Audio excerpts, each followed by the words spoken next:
अगर आपसे पूछा जाए कि क्या आप इस अर्थ पर आप अकेले एग्जिस्ट करते हो, तो आपका आंसर होगा नहीं, मैं अकेला एग्जिस्ट नहीं करता हूँ। मेरे साथ और भी लोग इस अर्थ पे हैं। मेरे साथ अदर ह्यूमन बींग्स हैं, अदर एनिमल ऑर्डर्स हैं, अदर जो है प्लांट हैं, मॉलिकुलर स्ट्रक्चर्स हैं, डिफरेंट डिफरेंट जो है सॉलिड एंड लिक्विड आपके फॉर्म में डिफरेंट डिफरेंट चीज़ें आपके आसपास मौजूद हैं। अब ये पूछा जाए कि क्या आप इनसे रिलेटेड हैं, यानी कि आप इनसे इंटरकनेक्टेड हैं, तो यस, आप इनसे इंटरकनेक्टेड हैं। आप जो है इनका यूज़ करते हैं अपनी लाइफ को सस्टेन करने के लिए। आप कहीं ना कहीं उनकी हेल्प करते हो और वो आपकी हेल्प करते हैं डायरेक्टली इनडायरेक्टली। यानी कि आप दोनों ही, यानी कि आप और आपके साथ जो आसपास की चीज़ें एग्जिस्ट कर रही हैं वो क्या हैं, वो दोनों ही को एग्जिस्ट करती हो। यानी कि आप अकेले एग्जिस्ट नहीं करते हो, आपके साथ साथ और भी चीज़ें हैं जो एग्जिस्टेंस में हैं और साथ ही साथ वो आपकी हेल्प करते हो और आप उनको हेल्प करते हो, यानी कि म्यूचुअली फुलफिलिंग है। तो that is called existence is को एग्जिस्टेंस, यानी कि जो चीज़ें एग्जिस्ट करती हैं वो अकेले नहीं बल्कि को एग्जिस्ट करती है, यानी कि साथ साथ में उनके और भी लोग हैं और भी चीज़ें हैं और वो एक दूसरे को इंटरकनेक्टेड है, रिलेटेड हैं और म्यूचुअली फुलफिलिंग है। एग्जिस्टेंस इज को एग्जिस्टेंस। देखिए, एग्जिस्टेंस का मतलब होता है कि हमारे आसपास क्या क्या चीज़ें मौजूद हैं, क्या क्या चीज़ें हैं जो कि अस्तित्व में हैं, जिन्हें हम देख सकते हैं, छू सकते हैं, महसूस कर सकते हैं। और ऐसी भी बहुत सारी चीज़ें जिन्हें हम देख नहीं सकते, जैसे कि स्पेस यानी कि शून्य, वो भी एग्जिस्ट करती हैं, वो भी अस्तित्व में हैं, वो भी प्रेजेंट हैं हमारे सराउंडिंग में, हमारे आसपास। तो जो नेचर है हमारा वो 4 ऑर्डर में डिवाइडेड है। मटेरियल ऑर्डर, प्लांट या फिर बायो ऑर्डर जिसको हम प्राणिक ऑर्डर भी कहते हैं, जिसमें जान होती है, वहीं पे एनिमल ऑर्डर और ह्यूमन ऑर्डर। क्लियर? तो ये जो ऑर्डर्स हैं इसको हम क्या कहते हैं, यूनिट्स कहते हैं। यूनिट्स मीन्स इनको हम काउंट कर सकते हैं, साइज़ में लिमिटेड होते हैं, यानी कि कोई छोटा होगा तो कोई बड़ा होगा, लेकिन लिमिटेड होगा, साइज़ में लिमिटेड होते हैं, इनको आप काउंट कर सकते हैं। और ये जो डिफरेंट डिफरेंट ऑर्डर्स हैं, यानी ये यूनिट्स हैं, ये यूनिट्स के बीच में बहुत सारे स्पेस होते हैं। तो स्पेस और यूनिट्स, ये दो चीज़ें क्या हैं, एग्जिस्टेंस में होती हैं या हमारे अराउंड सराउंडिंग्स में होती हैं। तो यही चीज़ एग्जिस्टेंस कहलाती है। तो एग्जिस्टेंस क्या है, नेचर इन स्पेस, यानी कि जो नेचर है वो स्पेस में मौजूद है और इसी को क्या कहा जाता है, एग्जिस्टेंस कहा जाता है। यानी कि यही चीज़ें हमारे आसपास में मौजूद है, इन्हीं का अस्तित्व है।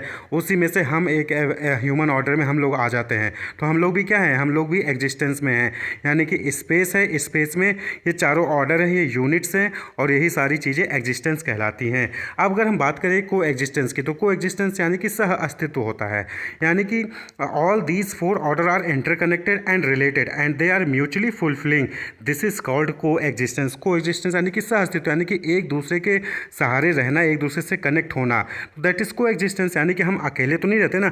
ह्यूमन जो है वो एनिमल के साथ भी है, प्लांट के साथ भी है और मेटेरियल्स के साथ भी है और स्पेस के साथ भी है।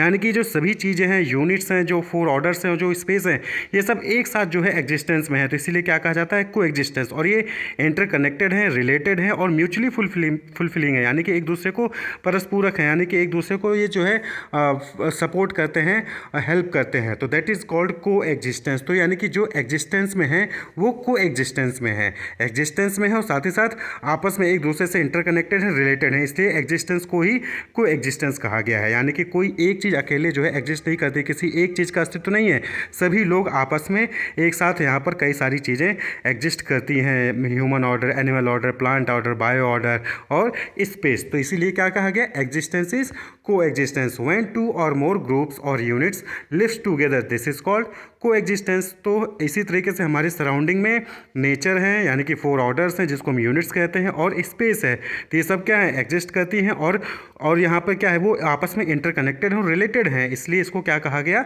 को एग्जिस्टेंस कहा गया। तो आप यहाँ पे इस फिगर को समझिए। तो फिगर आप देखेंगे तो एग्जिस्टेंस का मतलब क्या हो गया, को एग्जिस्टेंस, यानी कि units is submerged in space, यानी कि स्पेस और यूनिट्स जो है एग्जिस्ट करती हैं और इंटररिलेटेड है, रिलेटेड है, इंटरकनेक्टेड है, म्यूचुअली फुलफिलिंग है। इसलिए क्या कहा गया, को एग्जिस्टेंस कहा गया। तो एग्जिस्टेंस में क्या क्या चीज़ें हो गई, यूनिट्स यानी कि नेचर और स्पेस यानी कि शून्य। अब ये जो यूनिट है यानी नेचर है, इसको हमने, इसकी कैरेक्टरिस्टिक्स को हमने पहले ही डिस्कस कर रखा है। तो ये क्या है, ये लिमिटेड इन साइज में होता है, एक्टिव होता है, यानी कि इनमें एक्टिविटीज होती है, ये फॉर्म होते हैं, डिफॉर्म होते हैं, डिकम्पोज होते हैं, कंपोज होते हैं, सेल्फ ऑर्गेनाइज्ड होते हैं, एनर्जाइज होते हैं, एनर्जी होती है इनके अंदर, and recognize relationship and fulfills. और ये जो यूनिट्स यानी कि जो नेचर है, ये एक दूसरे से अपना रिलेशनशिप को पहचानते हैं और म्यूचुअली फुलफिलिंग होता है, यानी कि एक दूसरे के सहायता करते हैं, हेल्प करते हैं। ठीक है, वहीं पे जो स्पेस है ये अनलिमिटेड है, यानी कि आप इसको मेजर नहीं कर सकते हो, अनलिमिटेड है, है, कोई भी इसमें एक्टिविटी नहीं होती, इसलिए इसको शून्य कहा गया। कांस्टेंट एनर्जी होती है, इसकी एनर्जी एक जैसी रहती है, और ये रिफ्लेक्टिंग और ट्रांसपेरेंट हो रहा है, यानी कि यहाँ पे जो भी चीज़ें एग्जिस्ट करेंगी वो एज इट इज़ वो आपको दिखेंगे, तो इसलिए इसको रिफ्लेक्टिंग और ट्रांसपेरेंट कहा गया है। क्लियर? तो एग्जिस्टेंस में नेचर है और स्पेस है, और ये नेचर और स्पेस क्या है? म्यूचुअली फुलफिलिंग है, इंटरकनेक्टेड है, रिलेटेड है, इसलिए इसको क्या कहा गया? को एग्जिस्टेंस कहा गया। तो नेचर में क्या है? मटेरियल ऑर्डर, जिसको हम जड़ कहते हैं, और वहीं पे आई यानी कि कॉन्शियसनेस यानी कि चैतन्य होता है। दो चीज़ें हैं नेचर में।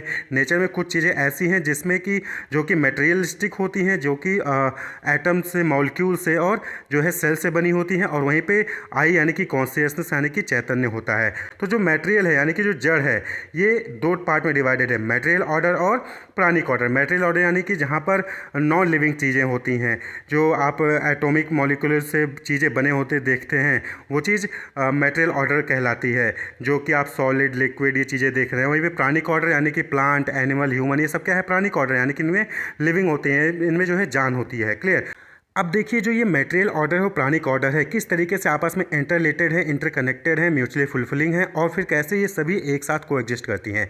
तो जो मटेरियल ऑर्डर होता है, इसमें जो सबसे छोटा चीज़ होती, छोटी यूनिट होती है, तो इसको हम एटम कहते हैं। तो एटम जो है, बहुत सारे एटम मिलकर मॉलिक्यूल बनाते हैं, बहुत सारे मॉलिक्यूल मिलकर एक मॉलिक्यूलर स्ट्रक्चर बनाते हैं, और कुछ लंप फॉर्म में होते हैं, कुछ फ्लूइड फॉर्म में होते हैं। लंप यानी कि जो पिंड आप कहते हैं, पिंड फॉर्म में, सॉलिड फॉर्म में होते हैं, वहीं पे फ्लूइड यानी कि रस यानी कि लिक्विड फॉर्म में होते हैं। तो ये जो फ्लूइड है, ये जो है प्लांट सेल के लिए जो है बेसिस बनता है, यानी कि फ्लूइड से प्लांट सेल्स बनते हैं, और ये प्लांट सेल्स और डिफरेंट सेल्स से जो है प्लांट, एनिमल बॉडी और ह्यूमन बॉडी फॉर्म होती है सेल्स के जरिए। और उसके बाद जो एनिमल बॉडी है, वो जब कॉन्शियसनेस के साथ मिलता है तो एनिमल ऑर्डर बनता है, यानी कि आई प्लस एनिमल बॉडी, तो ये क्या बन जाते हैं? एनिमल ऑर्डर बन जाता है। वहीं पे ह्यूमन बॉडी में जब आई आता है, यानी कि कॉन्शियसनेस आ जाता है, चैतन्य आ जाता है, तो वो ह्यूमन ऑर्डर कहलाता है। तो इस तरीके से आप देखेंगे तो ये सारी चीज़ें क्या है? आपस में को एग्जिस्ट कर रही है, यानी कि एक दूसरे से इंटरकनेक्टेड है, रिलेटेड है, एक दूसरे को म्यूचुअली फुलफिलिंग है, एक दूसरे के बगैर एग्जिस्ट नहीं कर सकती हैं। इसीलिए एग्जिस्टेंस इज को एग्जिस्टेंस कहा गया, यानी कि जो चीज़ें एग्जिस्ट करती हैं वो को एग्जिस्ट करती हैं, यानी कि एक दूसरे की म्यूचुअल फुलफिलिंग है, इंटरकनेक्टेड है, रिलेटेड है। तो एटम से मॉलिक्यूल, मॉलिक्यूल से मॉलिक्यूलर स्ट्रक्चर, कुछ मॉलिक्यूलर स्ट्रक्चर लंप में, कुछ मॉलिक्यूलर स्ट्रक्चर फ्लूइड में है। फ्लूइड जो है वो प्लांट सेल का बेसिस बनता है, जिसमें जान बनती है, प्लांट, एनिमल और human order human body, animal body और प्लांट बनते हैं। और एनिमल बॉडी में जब आई आ जाता है तो एनिमल ऑर्डर हो जाता है, ह्यूमन बॉडी में जब आई यानी कि कॉन्शियसनेस आ जाती है तो वो ह्यूमन ऑर्डर बन जाता है। क्लियर? तो ये जो है पूरा एग्जिस्टेंस इज को एग्जिस्टेंस का यहाँ पर इंटरकनेक्टेडनेस है, रिलेटेडनेस है, कि किस तरीके से सारी चीज़ें एग्जिस्ट करती हैं। अब ये जो सारी चीज़ें हैं, जो मटेरियल ऑर्डर है, प्राणिक ऑर्डर है, एनिमल बॉडी, ह्यूमन बॉडी, ये सब क्या है? स्पेस के साथ एग्जिस्ट करती हैं। तो unit plus space is existence, इसीलिए कहा गया existence is equal to unit plus space. Clear? अब यहाँ पे आपको ध्यान देने वाली बात ये है कि जो मटेरियल ऑर्डर, जो प्राणिक ऑर्डर है, ये साइक्लिक है, यानी कि ये कंपोज और डिकम्पोज होते रहते हैं। लेकिन जो एनिमल ऑर्डर, ह्यूमन ऑर्डर है, ये साइक्लिक नहीं है, ये डेवलपमेंट होता है यहाँ पर, लेकिन साइक्लिक नहीं है, नॉन साइक्लिक होती हैं, एग्जिस्ट करेंगी, ख़त्म हो जाएंगी। दोबारा से आप कह दो कि आप जैसे आप बर्थ लेते हो, उसके बाद फिर आपकी डेथ हो जाएगी, उसके बाद फिर आप दोबारा से आपका बर्थ नहीं होगा, आप जो है आपका एंड हो गया वहाँ पे, यानी कि साइक्लिक नहीं होता है। लेकिन जो मटेरियल ऑर्डर फिर प्राणिक ऑर्डर है, ये कंपोज और डिकम्पोज होते रहते हैं, यानी कि ये नए नए फॉर्म में जनरेट होते रहते हैं, नए नए फॉर्म में जो है आपको देखने को मिल जाएंगे। तो एग्जिस्टेंस इज को existence. Wish you all the best, keep watching.